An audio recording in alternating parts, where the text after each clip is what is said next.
잠언 22장 19절에서부터 21절에 있는 말씀.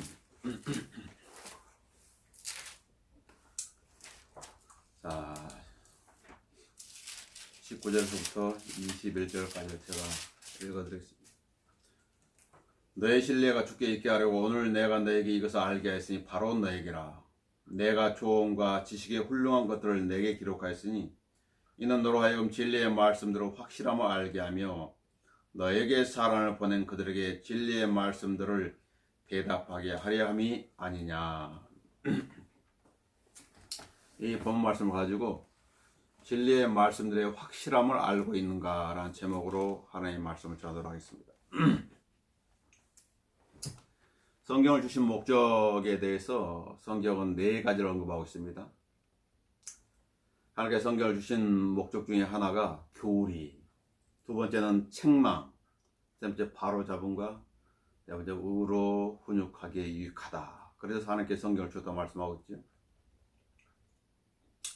성경의 적용 대상은 모든 성경 구절을 아무리가 적용하면 안 되고 유대인과 이방인과 하나님의 교회에 적용이 됩니다. 세 부류를 대상으로 적용할 수 있죠.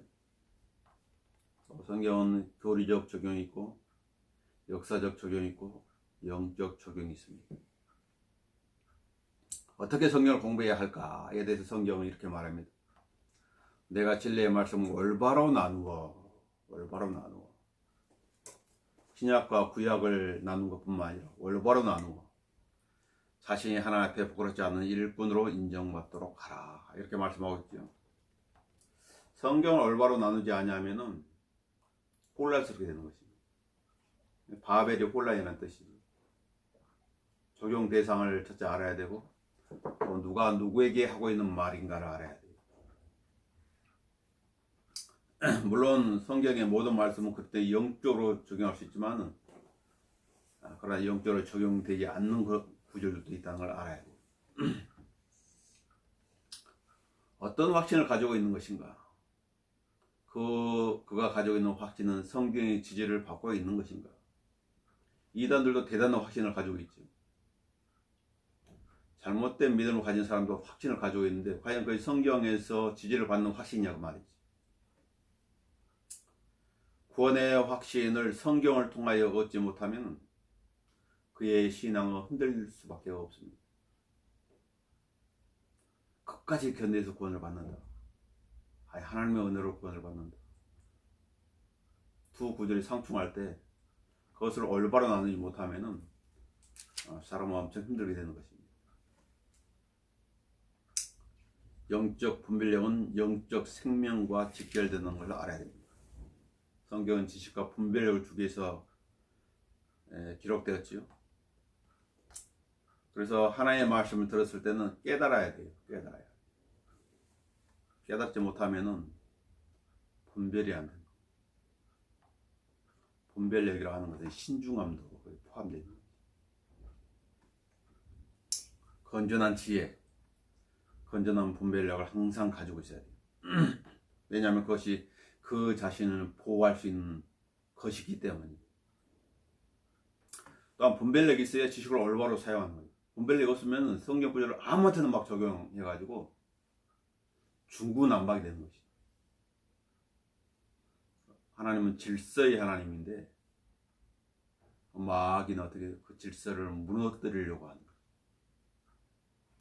창조의 질서인데 동성애에 하나님은 그 질서를 무너뜨리려고 하는 거예요. 하나님께서는 그를 바르게 분별하도록 지도하시고 가르치신다고 이사야서 28장 26절에 기록하고 있습니다. 어떤 사람들을 하나님께서는 그에게 바르게 분별하도록 가르치시고 지도하실 거예요. 어떤 사람은 하나님을 두려워하는 사람, 하나님의 말씀을 존중하는 사람, 그런 사람들을 하나님께서 바르게 분별하도록 지도하시고 가르치시는 것입니다. 아무한테 가르쳐주는 거 아닙니다. 미문은 아름다운데 분별이 없으면 어떻게 되는 거예요? 멋진 자태를 가지고 있는데 아무데나 않고 여기서 술 마시고 여기서 나뒹굴고 그러면 그런 여인에 대해 성경은 돼지코의 근골이라고 그래요. 돼지가 이 금고리의 가치를 알 수 있냐고. 가치를 모른다. 돼지한테 진주를 던져주는 것도 마찬가지. 그 가치를 모르는 거지. 가치를 모르는 사람들 주님은 가르쳐주지 않는 것입니다. 진리의 말씀들의 확실함을 알고 있는 것인가? 첫 번째 그 대상을 누구라고 했죠? 바로 너에게라 그랬죠. 19절에 보면. 너희 신뢰가 주께 있게 하라고 오늘 내가 너에게 이것을 알게 하였으니 바로 너에게라. 내가 조언과 지식의 훌륭한 것들을 내게 기록하였으니 내게. 너. 저 사람이 말해야 되는 게 아니라 바로 네가 알아야 된다. 바로 너가 알아야 된다. 성경은 영적인 책이지요. 성경을 읽고 들었으면 깨달아야 합니다. 하나님께서는 하나님의 영을 인간에 주신 목적이 무엇일까요? 하나님의 말씀을 알게 하려고 주었다고 기록했죠. 잠언서 1장 잠언서 1장 23절을 보시면은 성경이 영적인 책이에요. 인간이 그냥 읽는다고 깨달을 수 있는 책이 아니거든요. 그래서 하나님께서 자신의 말을 깨달을 수 있도록 하나님의 영을 부어주는 것이죠. 23절에 나의 책망을 듣고 돌이키라. 보라 내가 내 영을 너희에게 부어 너희에게 나의 말들을 알게 하리라. 하나님의 영이 없으면 하나님의 말씀들을 알 수가 없어요. 하나님의 영을 지녔다면 어떻게 해야 돼요? 성령을 근신시키면 안 되는 거지. 성령을 소멸하면 안 되는 거지. 그럼 깨달을 수가 없어요. 성령께서 우리를 모든 진리로 인도하시며 가르치신다고 말씀하셨죠. 성령께서 가르치는 일은 영적인 일들을 영적으로 비교하여서 말을 하게 만듭니다. 그래서 모든 것을 비교해 보고 어떻게? 선한 것을 붙잡아라. 비교해보라 말이에요. 종교들도 비교해보면 답이 나오는. 어떤 문제가 발생했을 때 왼쪽에 옳은 거, 그다음에 오른쪽에 그른 것을 기록해가지고 비교해보면 답이 나옵니다. 하나님의 일들을 하려면 영적 분별력이 있어야 하는 것입니다. 오늘 내가 너에게 이것을 알게 했으니 바로 너에게라. 우리 성경 구절을 보도록 합시다. 마태복음 16장을 보세요.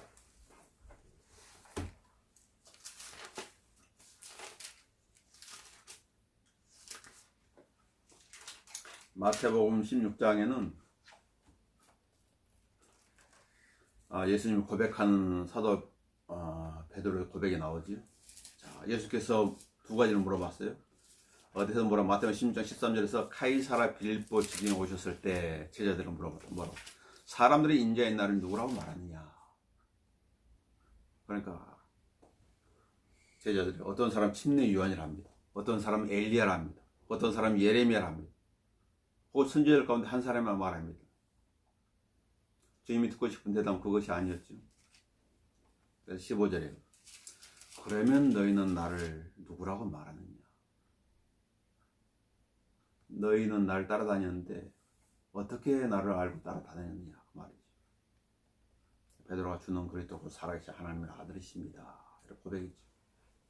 그래서 주님께서는 베드로를 칭찬하신 거예요. 바요나 시몬아 내게 복이 있도다. 이는 너에게 나타난 것은 혈과 육이 아니라 하늘에 계신 나의 아버지시니라. 하나님의 직관으로 알게 해주셨단 말이에요. 그걸 받아서 베드로가 말했다. 나도 너에게 말하니 너는 베드로라. 그리고 이 반석에 내가 나의 교회를 세우리니 지옥의 문들이 그것을 이기지 못하리라. 그리고 내가 천국의 열쇠들을 내게 주리니 내가 무엇이니 땅에서 묻고 하늘에 묶일 것이요 또 내가 무엇이니 땅에서 풀면 하늘에서 풀릴 것이라 하시니라. 그 위에 제자들이 당부하시기를 자기가 그리스도이신 예수인 것을 아무에게도 말하지 말라고 하시더라. 왜 그랬을까요? 지금 예수님께서는 그리스도라는 제사장의 축복을 말하잖아요. 하나님 보좌 우편의 제사장으로서 역할을 좀 수행하고 계시죠. 그러나 주님께서는 첫 번째 제사장으로 오신 것이 아니라 선지자로 오셔가지고 어떻게 해요? 죽어야 돼. 십자가에 죽으러 오셨기 때문에 말하지 말라고 말씀하십니다. 그래서 21절에서 죽음을 당할 것과 셋째 날에 다시 일으켜질 것을 제자들에게 알려주시지요.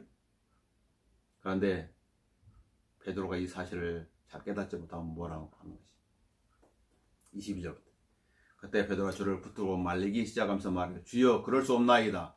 이런 일이 결코 죽게 있어서는 아니되옵니다. 예수께서 아버지 뜻을 행하러 오셨는데 아버지 뜻을 행하면 안 된다는 거지. 죽으면 안 된다는 거지. 그러니까 예수님께서 뭐라고 그랬죠? 베드로를 향해서 사탄아 내게로 물러가라. 너는 나에게 걸림이 되는도다. 이는 내가 하나님의 일들을 생각하지 않고 사람의 일들을 생각하면라고 하시더라. 그러니까 알아야 될 건 무엇이냐면은 주님을 따르는 사람들은 하나님의 일들과 사람의 일들을 구별할 줄 알아야 된다고 말이지.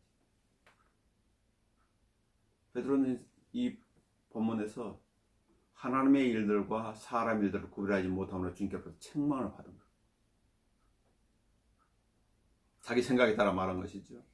그래서 주님께서는 누구든지 나를 따라온 자기를 부인하고 24절 이렇게 말씀하시는 거예요. 자기의 경험, 지식 그런 것을 다 부인하라고 말해요. 주님 따르라. 예수님은 하나님의 일을 하러 왔는데 제자는 사람의 일들을 말하고 있습니다.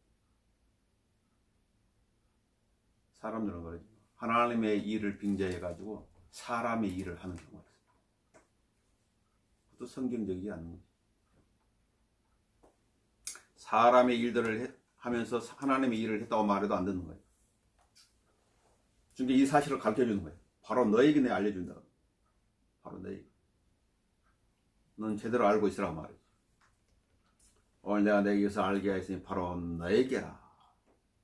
또 누가복음 9장을 봐볼까요? 누가복음 9장을 봅시다. 누가복음 9장에는 초림과 재림을 구별하지 못하는 제자가 나와요. 주님께서 그들을 책망하셨죠. 초림에 할 일이 있고 재림에 할 일이 있죠. 누가복음 9장 51절을 보시면요. 주께서 하늘로 들리움을 받으실 때가 오자 예루살렘을 가시러 확고하게 정하시더라. 어떻게 하늘 들림 받지요? 십자가에 죽었다가 부활해서 들림을 받는 거죠. 그리고 자기 먼저 사자를 보내시니 그들이 주를 위하여 준비하러 사마리아인의 마을에 들어가더라. 그러나 사마리아인들은 주께서 예루살렘으로 가시는 것 같았기에 주를 영접하지 아니하는지라. 요한복음 4장에서 예수님 영접했는데 여기서 영접하지 않는 거예요. 예수님의 사역은 끝나가는 지점이었죠. 예루살렘을 향해서 가는 거예요. 예수님을 영접하지 않으니까 그의 제자인 야고보와 요한이 이를 보고 주님께 말하죠. 뭐라고 그러죠? 주여 우리가 하늘에서 불이 내리도록 명하여 마치 엘리야가 한 것처럼 그들을 살라버리기를 원하시나이까? 라고 합니다. 엘리야, 재림 때 등장하죠. 재림에 일어날 일을 지금 초림 때 하라고 하는 예수님.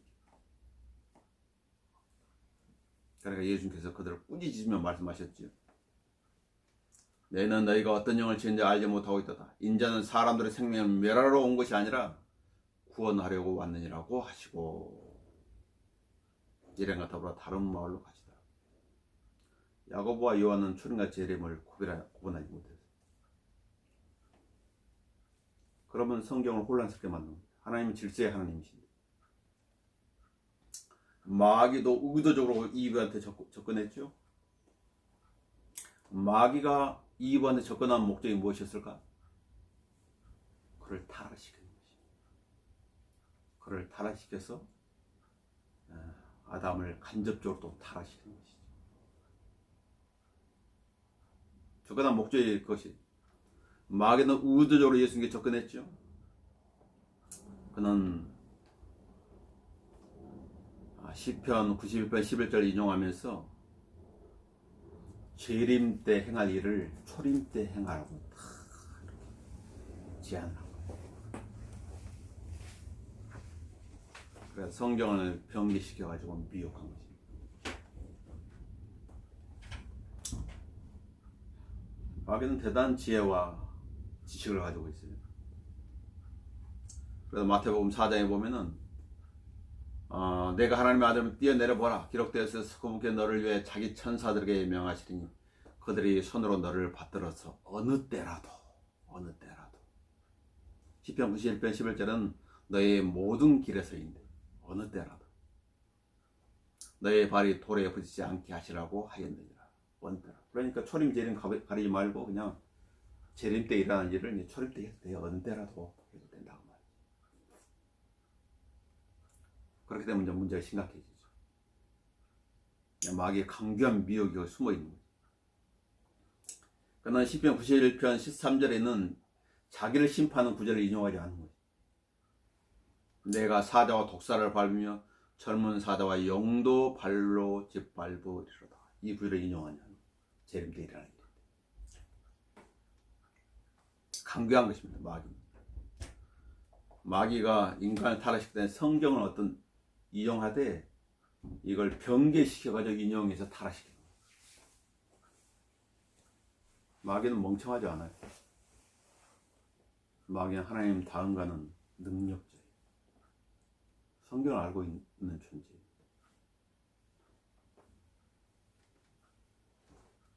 오늘 내가 너에게 이것을 알게 했으니 바로 너에게라. 알아야 되잖아요. 자, 사도행전 8장에 보면은 하나님의 말씀을 어떤 사람이 읽는데 지도해 주는 사람이 없으면 잘 깨닫지를 못하는 거예요. 그래서 교회에 있는 목사들과 교사들이 필요한 거죠. 그런 은사를 줘가지고 성경을 가르치게 만드는 거예요. 사도행전 8장을 봐보세요. 마귀의 미혹이 속으면 안 된다는 것이죠. 또 마귀의 미혹도 속으면 안 되고 또 성경을 가르쳐주는 사람을 함부로 무시해도 안 되는 거예요.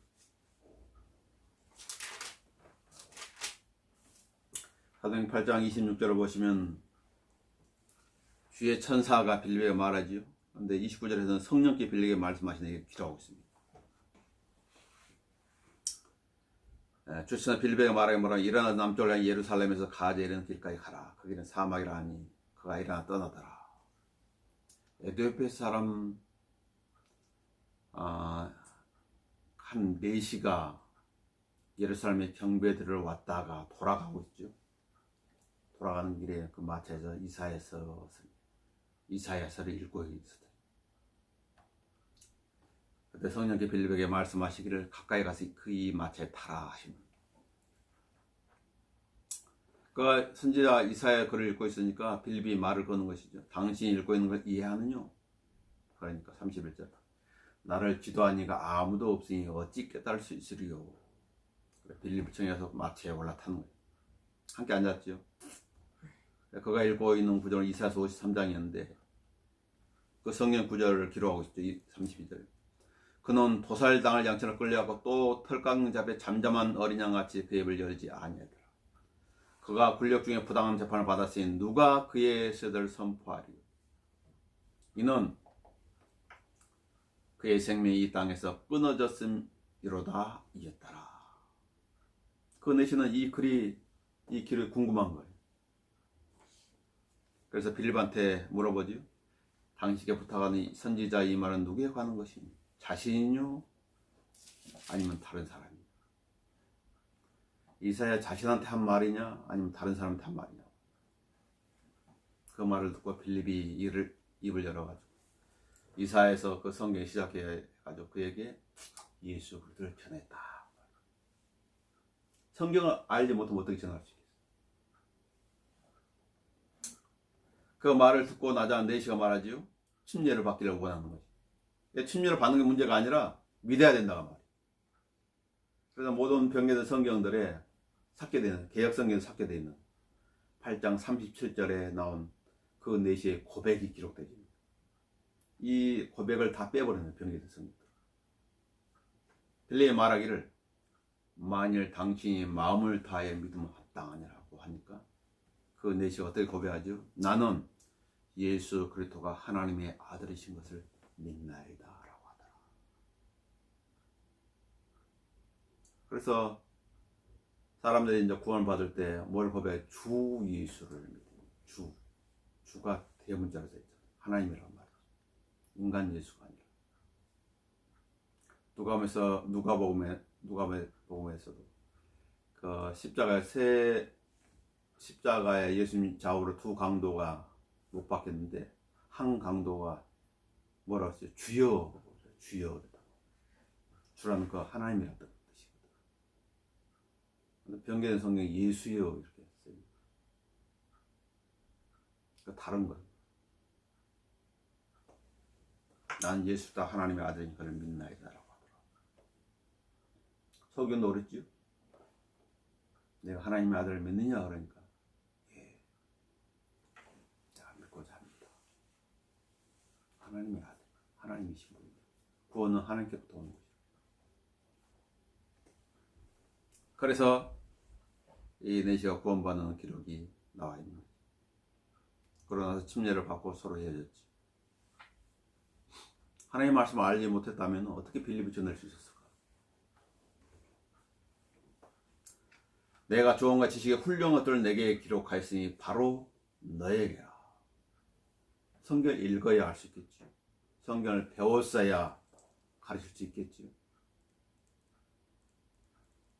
그래서 성경 열심히 읽어야 돼. 조언. 내가 조언과 지식의 훌륭한 것들을 내게 기록하였으니. 전쟁에서 이기려면 훌륭한 좋은 자가 있어야 돼. 여호수아는 주의 조언을 구하지 아니함으로 어떻게 했어요? 기브온인들에게 속아 넘어갔죠. 그들을 멸했어야 될 민족이었지만 그들한테 화친을 약속해버려요. 왜 그랬다고요? 주의 입에 조언을 구하지 않았다고. 하나님께 물어봤어야 돼. 안 물어보고 환경을 보고 속아 넘어간 거예요. 여호수아 9장 14절에서 로보암은 그 솔로몬 앞에서 지혜를 들었던 노인들의 조언을 듣지 않냐고 청년들의 조언을 따르면서 자기의 생명이 위협을 받았고 남북이 갈라지게 되는 원인이 돼. 조언을 잘 들어야 돼. 어떤 조언? 성경적인 사람의 조언을 잘 들어야 돼. 아무 조언도 들으면 안 돼. 이스라엘의 초대왕 사울은 불인 영을 지닌 자의 조언을 구함으로써 비참한 최후를 맞게 됩니다. 어떤 조언자의 말을 듣게 되면 멸망으로 가게 됩니다. 역대하 22장을 보고 역대하 말을 잘 들어야 돼. 아무 말에나 귀를 기울이면 안 되는 것이. 마귀는 다양한 방법으로 미혹하려고 준비하고 있어요. 이 세상은 허물과 죄들 가운데 죽어 있고 불순종하는 자의 영에 사로잡혀 있다는 걸 알아요. 역대 22장을 보시면 22장 2절에 아하시야가 치리하기 시작할 때 42세였고 그가 예루살렘에 1년을 치리하였으며 그의 어머니 이름은 아달랴로 악한 여인이죠. 오므리의 딸이더라. 그가 또한 아합의 길로 행하였으니 이는 그의 어머니가 그의 좋은 자 되어 악하게 행하게 하였음이더라. 그러므로 그가 아합의 집과 같이 주의 목에 악을 행하였으니 이는 그들이 그의 아버지의 사망 후에 그의 좋은 자들이 되어 그를 멸망으로 인도하였음이더라. 자, 좋은 자가 악한 이가 어떻게 돼요? 멸망으로 가는 거예요. 잘못된 좋은 자를 만나게 되니까 우상 숭배자가 되는 거예요. 잘못된 좋은 자를 만나게 되면 미혹을 당하게 됩니다. 누가 신천지로 갈까요? 누가 이단에 휩쓸릴 거예요? 누가 여호와의 증인으로 갈까요? 누가 안식교로 갈까요? 성경은 쉬지 말고 기다라고 말씀하고 있죠. 하나님께 물어봐요. 그게 안전한 방법. 그렇지 않으면 어떻게 돼요? 나중에 후회하게 되는 거죠. 그래서 진리의 말씀들이 확실함을 알고 있어야 돼. 다른 사람이 아니라 바로 너야. 바로 너에게라. 내 자신이 진리의 말씀을 확실함을 알고 있어요. 두 번째, 진리의 말씀들을 확실함을 알고 있는 것인가? 그래야 신뢰를 주님께 둘 수가 있습니다. 잠언 본문으로 와가지고요. 19절의 말씀하고 22장 19절의 말씀하고 있죠.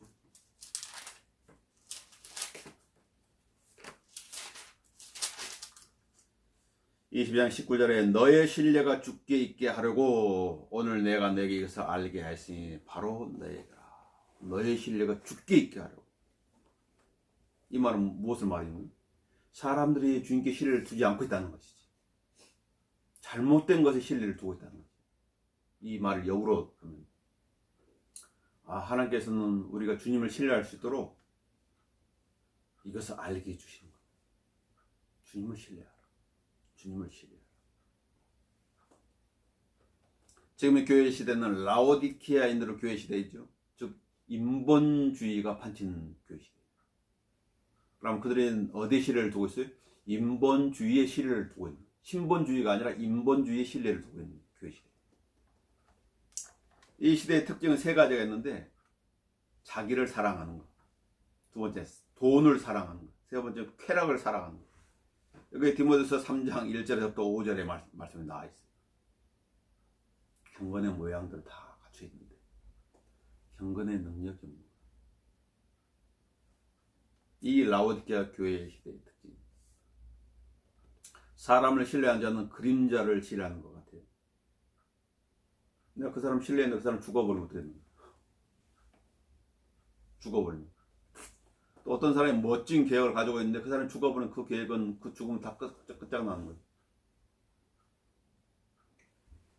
예수님이 제자들을 신뢰하고 있었다면 제자들이 예수님을 부인하고 도망쳤을 때 무척 실망했겠죠. 내가 너희들 그렇게 신뢰했는데 내가 위기에 처해 너희들이 나를 버리고 다 도망가는구나. 이런 배은망덕한 제자들 같으니라고. 예수님께서는 그러셨을까요? 자, 요한복음 2장을 봐봅시다. 과연 예수님께서는 무엇을 알고 계십니까?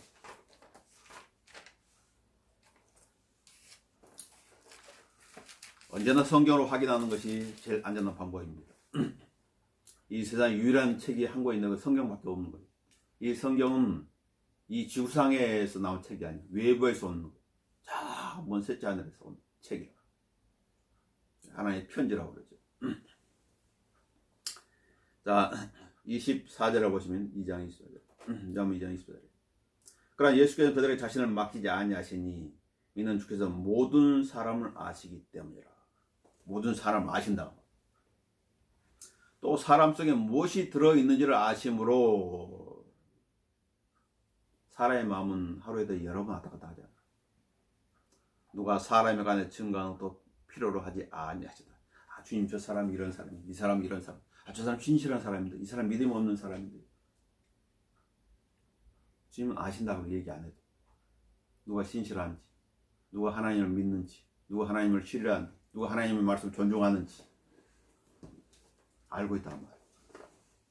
누가 하나님의 말씀을 무시하고 있는지도 알고 계십니다. 그래서 성경에 요한복음 2장 25절 말씀, 누가 사람에 관해 증거하는 것도 필요로 하지 아니하시더라. 주님을 신뢰하라.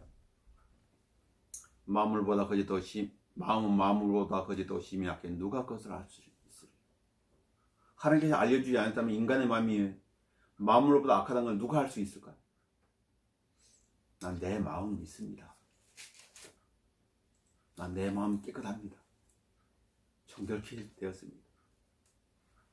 사람들은 말을 하지만 하나님께서는 마음이 만물보다 거짓되고 심히 악하다고 성경에 예레미야 17장 9절에서 기록하고 있는 것입니다.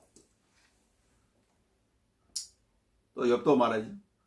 욥기 4장 18절에서 하나님은 자기 종들에게도 신뢰를 두지 아니하시며 그의 천사들도 우두나 책망하시나니. 예수님을 3년 넘게 따랐던 제자들 어떻게 했어요? 예수님을 다 부인하고 도망가 버렸다. 동고동락했던 제자들. 하나님의 종들이라고 하는 사람. 하나님 종들이라고 하는 사람이 성경 위에 올라가 있는 사람들이 얼마나 많아요. 보라, 하나님 자기 종들의 신뢰를 두지 아니하시며 그의 천사들도 우두나 책망하시나니 좀 앞에서 부서져 버리는 먼지의 기초를 둔 진흙집에 사는 자들은 얼마나 덜 신뢰하시겠느냐. 이 육신을 말하는 거지. 육신은 신뢰할 대상이 못 돼요. 육신은 환경이 마련되면 어떻게 돼요? 육신의 정욕으로 치닫게 만드는 거예요. 우리가 다윗에 대해서 우리가 배웠잖아요. 틈을 보이면 육신은 발동하는 거예요. 아무리 거룩하다고 하는 종, 신실하다고 하는 종일지라도 그의 몸은 아직 구속을 받지 못했다는 사실을 알아요. 몸에 구속을 받지 못했어요. 우리는. 예수님이 오셔야 끝나는 거죠. 그래서 항상 보는 것, 듣는 것에 주의해야 돼. 보는 것, 듣는 것에 실패하게 되면 그 사람은 바벨이 되는 거예요. 여러분 이렇게 고백하죠. 그분이 나를 죽이실지라 나는 그분을 신뢰하리라. 죽이실지라. 누구처럼? 사도 바울처럼. 고린도후서 1장에는 사도 바울처럼. 사드락과 메삭과 아벤누고는 죽음 앞에서도 주님을 향한 믿음을 부인하지 않았죠. 용광로에 7배나 뜨거운 용광로에 넣겠다 했는데도 우리는 주님을 부인하지 않겠습니다. 다니엘은 사자굴에 던져졌지만 주님을 부인하지 않는다. 그분이 나를 죽이실지라 나는 그분을 신뢰하라. 크리소스톰처럼 황제가 크리소스톰을 죽이고 싶어 했는데 그거 지나버려. 황제시여 크리소스톰을 죽이게 되면은 하늘문을 열어주는 것이 됩니다. 그로 하여금 더 좋게 만들어준다는 말이에요. 그러니까 이 세상이 그리스도인을 감당할 수 없는 거예요. 그리스도인은 살아도 좋고 죽어도 더 좋기 때문에 어떻게 감당할 수 없는 거예요. 그리스도인. 그래서 마귀가 전략을 바꿔가지고 한 방법이 뭐예요? 죄를 짓게 만드는. 죄를 짓게. 그리스도인 하여금 죄를 짓게 만드는. 속아 넘어간 사람들이 성경을 막 판단하고 있는 것이 죄를 짓고 있는 거예요. 아름다운 기도가 기록되어 있습니다. 우리 보도록 합시다. 시편 5편 11절은 진짜 아름다운 기도가 기록되어 있는데 이렇게 기도하면 참 좋겠죠. 시편 5편은 1절에 11절에 있는 것처럼. 그래서 이 시편 5편 11절을 딱 기억했다 기도할 때 써먹으면 됩니다. 그러나 주를 신뢰하는 모든 자들은 기뻐하게 하시고 주께서 그들을 보호하셨으니 그들로 항상 즐거움으로 소리치게 하시며 주의 이름을 사랑하는 자들도 주 안에서 즐거워하게 하소서. 얼마나 좋아요. 주님을 신뢰하는 사람 항상 기뻐하게 해주십시오. 그들을 보호해 주십시오. 즐거움으로 소리치게 해주십시오. 그래서 주를 신뢰하는 것이 사람을 신뢰하는 것보다 더 낫다는 거죠. 지금 선거철이잖아요. 사람들은 통치자한테 어떤 기대를 바라고 국회의원한테 기대를 바라고 선거를 하는 거예요. 그러나 성경에 따르면 어떻게 돼요? 계속 안 좋아지는 거예요. 계속. 통치자들에게 신뢰를 두기보다 주를 신뢰하는 것이 낫도다. 주를 신뢰하라. 그래서 시편 기자는 시편 110편 42절에서 내가 주의 말씀을 신뢰함입니다. 내가 주의 말씀을 신뢰합니다. 주님을 신뢰하는 걸 뭘로 알 수 있지? 주님 보이지 않는데 하나님의 말씀을 신뢰하는 것으로 알 수가 있어요. 하나님의 말씀. 하나님께 주신 이 말씀에 감사하는 것인가? 이 그랬던 말씀을 신뢰하고 그 말씀대로 행하려고 하는 것인가? 그래서 성경과 관련된 죽음은 이 사실을 증명해 주는 내가 주의 말씀을 신뢰합니다. 그 사람의 믿음을 볼 수 있는 때가 있지요. 언제 그 사람이 진짜인지 아닌지 알 수 있어요? 고난이 닥쳐오면 알 수가 있어요. 고난은 그 사람을 더 믿음을 단단하게도 하지만은 그 믿음이 진짜인지 가짜인지 테스트하는 시험의 때도 되는 거예요. 고난을 주는 이유 강조했지요. 육신을 신뢰하지 말고 주님을 신뢰하라. 사망 선고를 받았다 할지라도 그 사망 선고 같은 절망적인 상황에서도 구원해 줄 수 있는 주님을 신뢰하라. 그것을 가르쳐 준다고 그래요. 고난을 통해서. 그런데 사람들한테 고난이 닥치면 자신의 마음을 신뢰해 가지고 자신이 어떤 길을 만들어 보려고 하는 어리석은 것이죠. 그래서 그런 사람들을 잠언 28장 26절에 어리석은 자다 이렇게 말하고. 어리석은 자. 왜냐면 육신에 속는 거야 사실은. 육신에 순간적으로 육신에 속는 것이지. 다시 육신에 속아서 지혜를 범하듯이 육신이 그 사람 속는 것이지. 그래서 육신과 성령은 서로 반복해가지고 그리스도인 안에서 갈등을 일으켜요. 육신은 성령을 따르지 못하게 만들고 성령은 육신을 따르지 못하게 만들고. 그래서 하나님의 말씀을 신뢰하지 않는 그리스도인은 갈등이 심한 거예요. 그러나 하나님의 말씀 편에 서버리면 육신이 잠잠하게 되는 것이죠. 아무리 길을 써도 육신의 욕을 들어주지 않기 때문이에요. 자, 나는 비참한 사람이로다. 누가 이 사망의 몸에서 나를 구해낼 것인가? 자, 이런 고백을 많이 안 하려면 어떻게 해야 돼요? 성령으로 충만해야 돼요. 성령으로 충만해야 돼요. 그러면은 하나님이 원하시는 뜻을 행하게 되겠죠. 내가 하나님의 뜻을 행하고 싶은데 육신이 너무 강하니까 그 뜻을 행하지 못하는 거예요. 그걸 보는 그 자신이 이렇게 고백해. 나는 비참한 사람이라도 누가 나를 이 사망의 몸에서 구해낼 수 있지? 그렇게 고백할 수밖에 없는 거예요.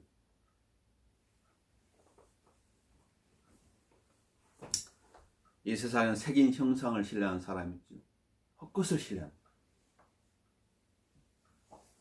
거짓말을 신뢰하는 사람이 있죠. 거짓말을 신뢰하게 되면 어떻게 돼요? 망하게 되는 거지. 하나님은 자신을 신뢰하는 자들 다 아신다고 나홈서 1장 7절에 언급하고 누가 나를 신뢰하는지. 그리스도는 무엇을 신뢰해야 될까요? 주님을 신뢰하고 그리스도인이 신뢰할 수 있는 대상은 그리스도인들 뿐이에요. 그냥 구원받은 사람들 그리스도인들. 사도행전 11장 26절입니다. 그리스도인들이 어떤 사람들일까? 하나님의 말씀을 따라서 실행하는 사람들 그리스도인들. 그냥 교회 왔다 갔다 하는 사람들 그리스도인이라고 하지 않아요. 그래서 고린도후서 7장 16절에서는 나는 모든 일에 너희를 신뢰함으로 기뻐하노라 이렇게 말씀하고 있거든. 모든 일. 그런데 사람들이 실수하는 그런 부분들이 있어요. 사람들이 실수하는 그런 부분들이 있어요. 어떤 부분들이? 바울이 우리 고린도전서를 펴서 확인해 봅시다. 고린도전서 3장을 펴서 확인해 봅시다. 자주 빠지는 실수지. 존경할 자를 존경하고 두려울 자를 두려워야 되는데 그 이상으로 하고 있을 때는 성경과 어긋나는 것입니다. 고린도서 3장 4절 보면 어떤 사람이 말하죠? 어떤 사람이 말해 나는 바울에게 속한다. 또 다른 사람은 나는 아폴로에게 속한다. 아니 너의 육신적이 아니냐?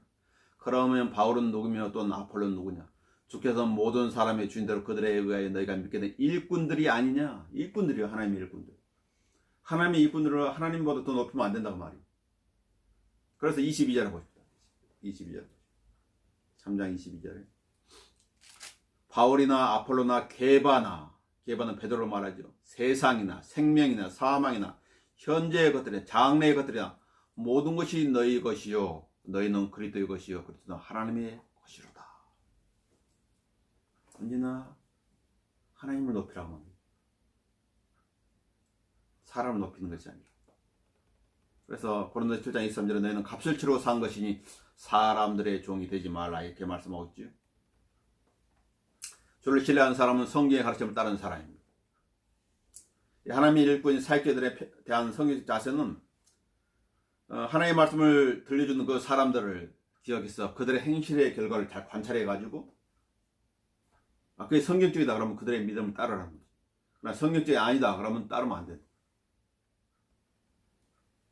그것이 성경적이에요. 그것이 하나님을 신뢰하는 사람들의 자세예요. 어떤 형태든지 이 틀을 벗어나면 안 되는 거죠.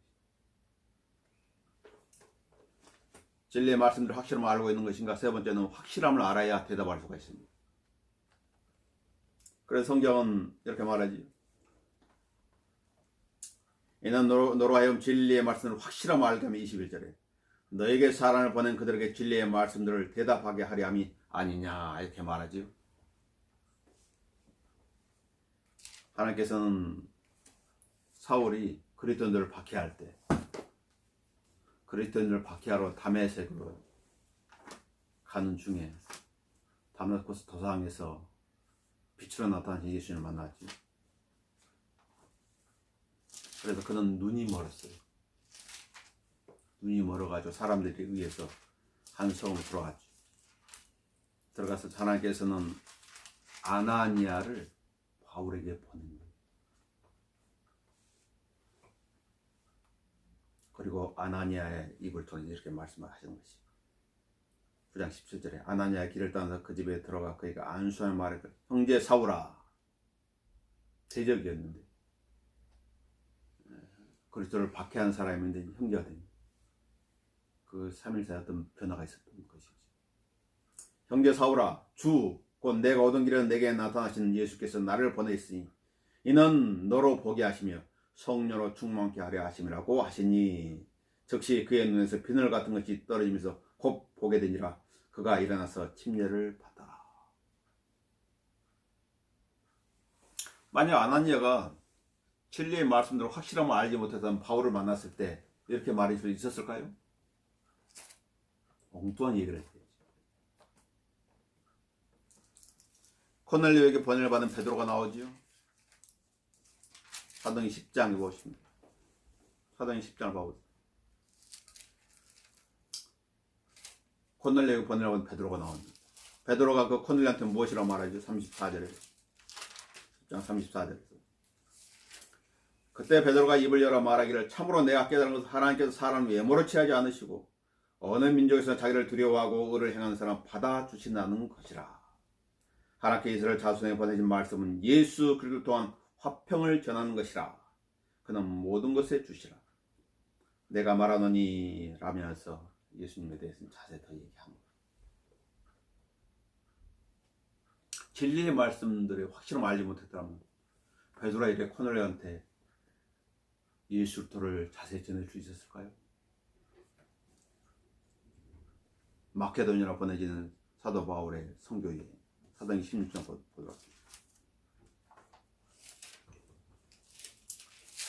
바울도 마찬가지지. 하나님께서는 사도 바울이 소아시아에서 그 동쪽으로 가려고 하는 것을 막았지요. 가려고 했죠. 막았어요.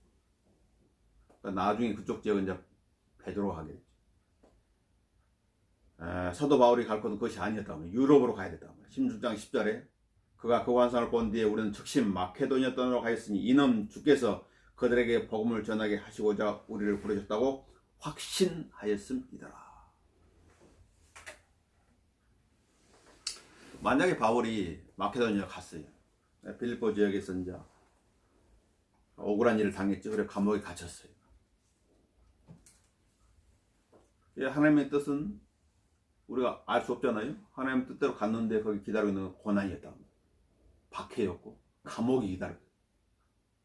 근데 하나님 뜻이 감옥에서 어떤 간수장에 대한 어떤 계획을 가지고 있었는지 바울이 알았을까요? 몰랐던 것이죠.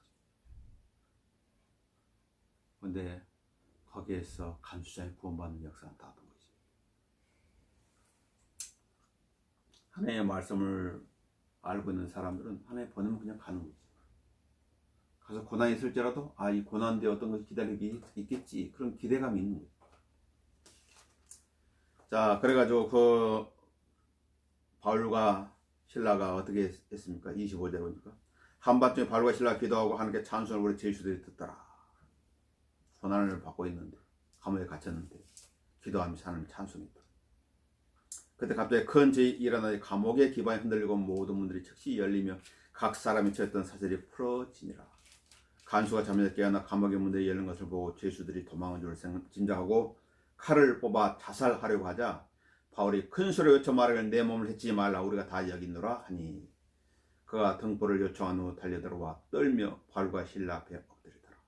그리하여 그들을 데리고 나서 말하기를 선생님들이여 내가 구원을 받으면 어떻게 해야 하나이까 라고 하니, 내가 처음에 구원받았을 때 단단히 붙잡은 구절이 바로 이 구절이지. 이 구절을 가지고 하나님께 기도한 거지. 하나님 약속하셨으니까 이 말씀대로 이루어 주십시오. 그들이 말하기를 주 예수 그리스도를 믿으라, 그리하면 너와 내 집안이 구원을 받으리라 하니라. 그리고 그들이 주의 말씀을 그와 그의 집안에 있는 모든 사람에게 전하니라. 그래야 그가 그날 밤 같은 시간에 그들 데리고 가서 그들 상처를 씻겨주며 또 그와 그의 온 가족이 곧바로 침례를 받더라. 그리고 그가 그들을 자기 집으로 데리고 들어가서 음식을 차려주고 온 지방과 더불어 하나님을 믿음으로 인하여 기뻐하더라. 얼마나 기뻐했겠어. 간수라든가 바울과 신라도 기뻐했겠죠. 왜냐하면 죄인 하나가 회개하면 하나님의 천사를 면제는 기쁨이 있느니라.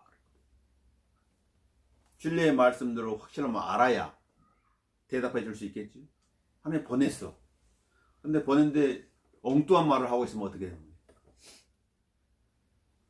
만약에 바울을 보내 바울이 율법을 회개해가지고 야 너희들 율법을 행위냐 구원을 받을 수 있어 그랬다면 어떻게 되죠? 그런 사람들이 우리 주위에 많이 있지 않습니까? 누가복음을 기록한 목적에 대한 누가는 배우신 것들을 확실함을 알게 하기 위함이라고 누가복음 1장 4절에서 기록하고 있죠. 누가복음 1장 4절도 한번 확인해 봅시다. 과연 그런지.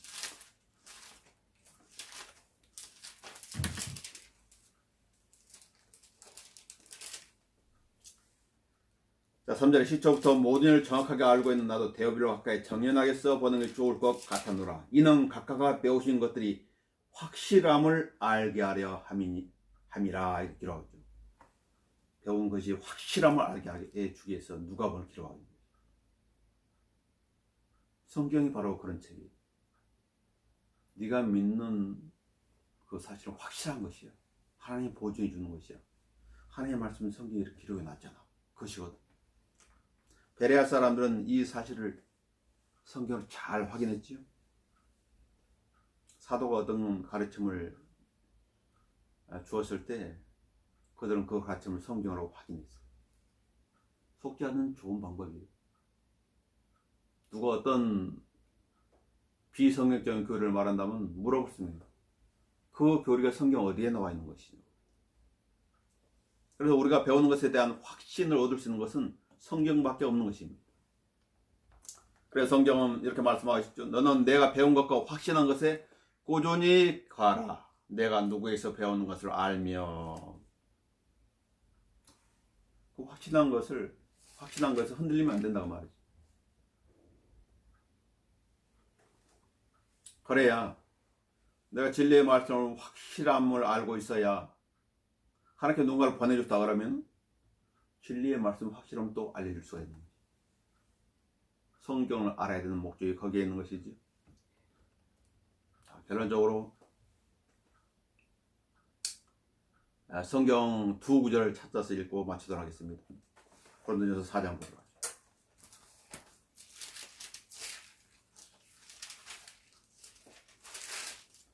고린도전서 4장 5절을 보시면 그러므로 때가 이르기 전 주께서 오시기까지는 아무것도 판단하지 말라. 주께서 어둠에 감추어진 것들의 빛을 비추시고 마음의 의도들을 나타내시리라.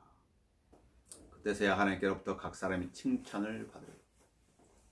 그리스도인 것 같아. 하나님 일꾼인 것 같아. 그래 마음의 의도는 우리가 알 수 없죠. 주께 빛을 비추면 그 그 마음의 동기가 어땠는지가 드러나는 거죠. 그래서 6절이 중요하죠.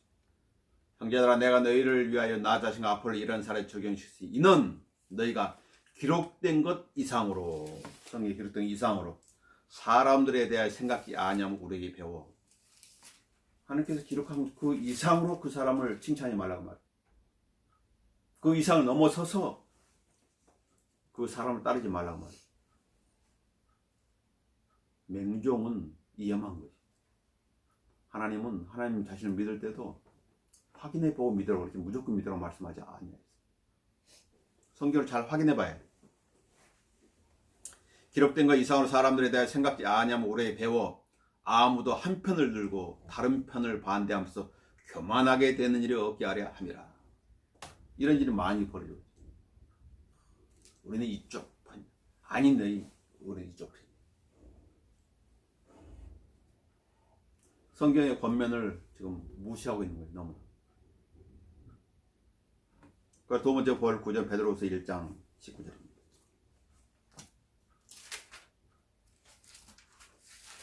항상 강조되지 지나치지 않은 구절.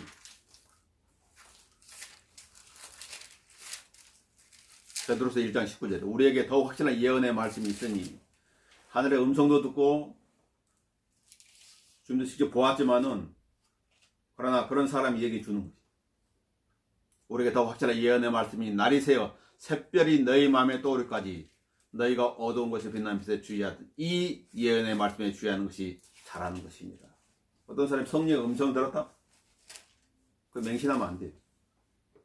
하나님의 계시를 보았다? 맹신하면 안 되는. 성경을 확인해 봐야 돼. 그래서 이 예언의 말씀에 주의하는 것이 더 잘하는 것이라고 그러죠. 왜? 이게 확실한 말씀이기 때문에. 확실한 말씀이기 때문에. 마귀는 덫을 놓고 기다려. 하나님의 말씀을 약간 틀어가지고 거기에 속는 사람들. 누구를 원망하겠어요? 자신이 잘못했는데. 그래서 그리스도인이 진리의 말씀대에 확실함을 알고 있어야 속지 않게 되고, 진리의 말씀들을 확실함을 알고 있어야 진리의 말씀들의 확실함을 대답해 줄 수가 있는 것이. 이거는 그리스도인이 갖춰야 돼요. 필수예요.